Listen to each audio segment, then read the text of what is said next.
এখন আমি আপনাদের সাথে শেয়ার করছি অল্প সময়ে খুবই সুস্বাদু নিরামিষ তরকারির একটি রেসিপি। যে কোনো নিরামিষের দিন ঠিক একই রকমভাবে এই নিরামিষ তরকারিটি করে নেওয়ার জন্যে কোনো প্রকার স্কিপ না করে ফুল ভিডিওটি আমার সাথে থেকেই দেখে নিন।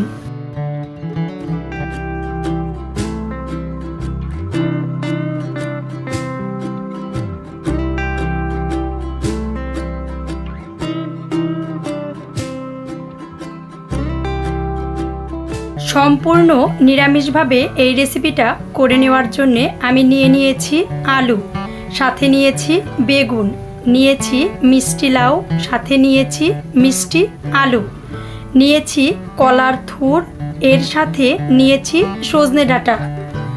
আমি ভিন্ন রকমের ভিন্ন ভিন্ন সবজিগুলো নিয়েছি। আপনিও আপনার পছন্দ অনুযায়ী সবজিগুলো নিয়ে এই রেসিপিটা করে নিতে পারেন।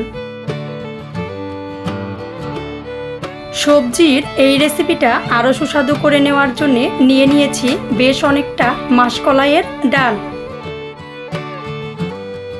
সবজির এই রেসিপিটা সুস্বাদু করে নেওয়ার জন্য প্যান গরম হয়ে গেলে দিয়ে নিচ্ছি তেল। তেল খুব ভালো গরম হয়ে গেলে 1 চামচ দিয়ে দিচ্ছি ঘি। পারফেক্ট টেস্ট পাওয়ার জন্য ঘি কিন্তু অবশ্যই দিতেই হবে। তেল খুব ভালো গরম হয়ে গেলে দিয়ে দিচ্ছি শুকনা মরিচ। শুকনা মরিচ বেশ কিছু টাইম খুব ভালো করে ভেজে নিয়ে দিয়ে দিচ্ছি তেজপাতা।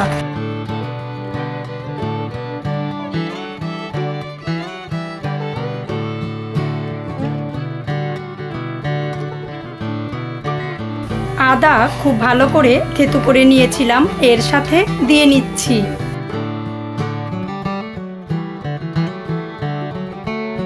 বেশ কিছু টাইম খুব ভালো করে ভেজে নেওয়ার পর দিয়ে দিচ্ছি পাঁচফোড়ন।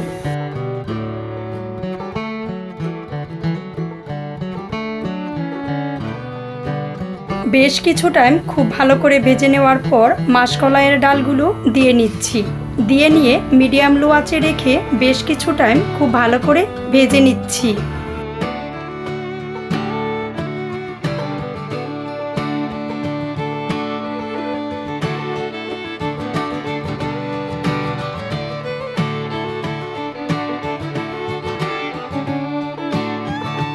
বেশ কিছু টাইম খুব ভালো করে ভেজে নেওয়ার পর দিয়ে দিচ্ছি 1 চামচ আদা বাটা।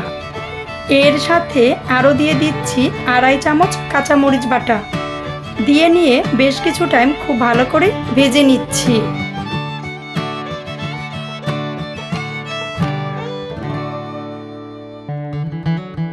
বেশ কিছু টাইম খুব ভালো করে ভেজে নেওয়ার পর সবজিগুলো দিয়ে নিচ্ছি।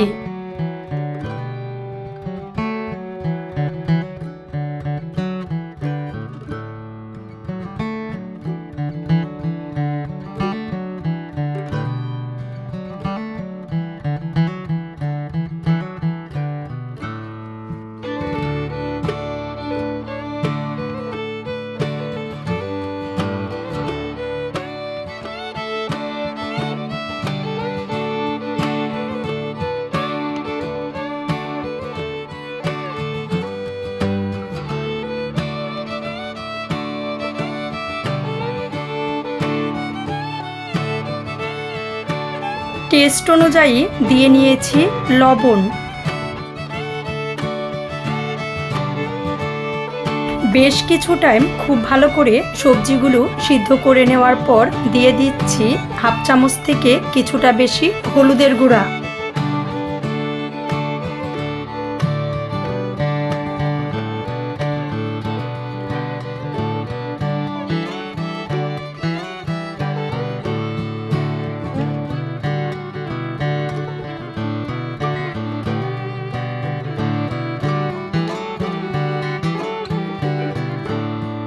সবজিগুলো বেশ কিছু টাইম খুব ভালো করে সিদ্ধ করে নেওয়ার পর দিয়ে দিচ্ছি বেশ কিছুটা জল।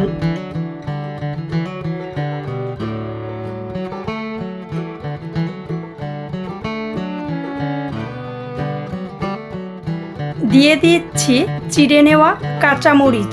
আমি আমার টেস্ট অনুযায়ী কাঁচামরিচ দিয়ে নিয়েছি, আপনি আপনার টেস্ট অনুযায়ী কাঁচামরিচ দিয়ে নিতে পারেন।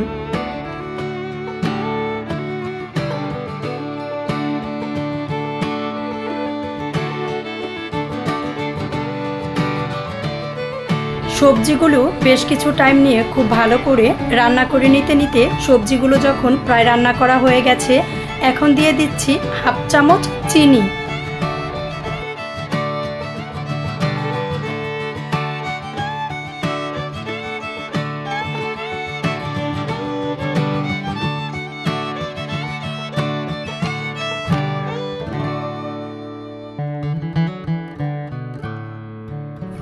চিনি দিয়ে দেওয়ার পর 2 থেকে আড়াই মিনিট খুব ভালো করে রান্না করে নিয়ে চুলাটা বন্ধ করে সবজি আমরা নামিয়ে নিচ্ছি।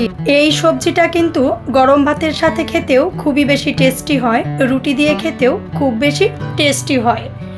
যে কোনো নিরামিষের দিন ঠিক একই রকমভাবে অল্প পরিমাণে মাসকলাইয়ের ডাল দিয়ে এই সবজিটা রান্না করে খেতে পারেন।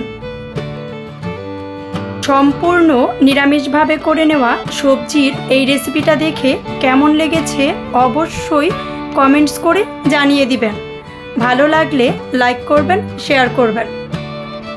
ভিন্ন ভিন্ন ধরনের সুস্বাদু নিরামিষ রেসিপি, একাদশীর রেসিপি, জন্মাষ্টমী, রাধা অষ্টমী থেকে শুরু করে অন্নকূটের বিভিন্ন রকম প্রসাদের রেসিপিগুলো পাওয়ার জন্যে অবশ্যই আমাদের চ্যানেলটি সাবস্ক্রাইব করে আমাদের চ্যানেলের সাথেই থাকবেন। আমাদের চ্যানেলে সাবস্ক্রাইব করা থাকলে আপনি কিন্তু ভিন্ন ভিন্ন ধরনের নিরামিষ রেসিপিগুলো প্লেলিস্টে পেয়ে যাবেন। একই রকমভাবে জন্মাষ্টমীর সবগুলো রেসিপিও আমি প্লেলিস্ট করে দিয়ে দিয়েছি। রাধা অষ্টমী, অন্নকূটের বিভিন্ন রকম প্রসাদেরও রেসিপি আমি প্লেলিস্ট করে দিয়ে দিয়েছি। একই সাথে ভিন্ন ভিন্ন ধরনের নিরামিষভাবে কেক করে নেওয়ার রেসিপিগুলো আমি প্লেলিস্ট করে দিয়ে দিয়েছি। যারা নিরামিষভোজী বা নিরামিষ খেতে পছন্দ করেন তারা যদি আমাদের চ্যানেলের সাথে থাকেন, ভিন্ন ভিন্ন ধরনের নিরামিষ রেসিপি, কেক এগুলো কিন্তু আপনি সহজেই আমাদের চ্যানেল থেকে পেয়ে যেতে পারেন।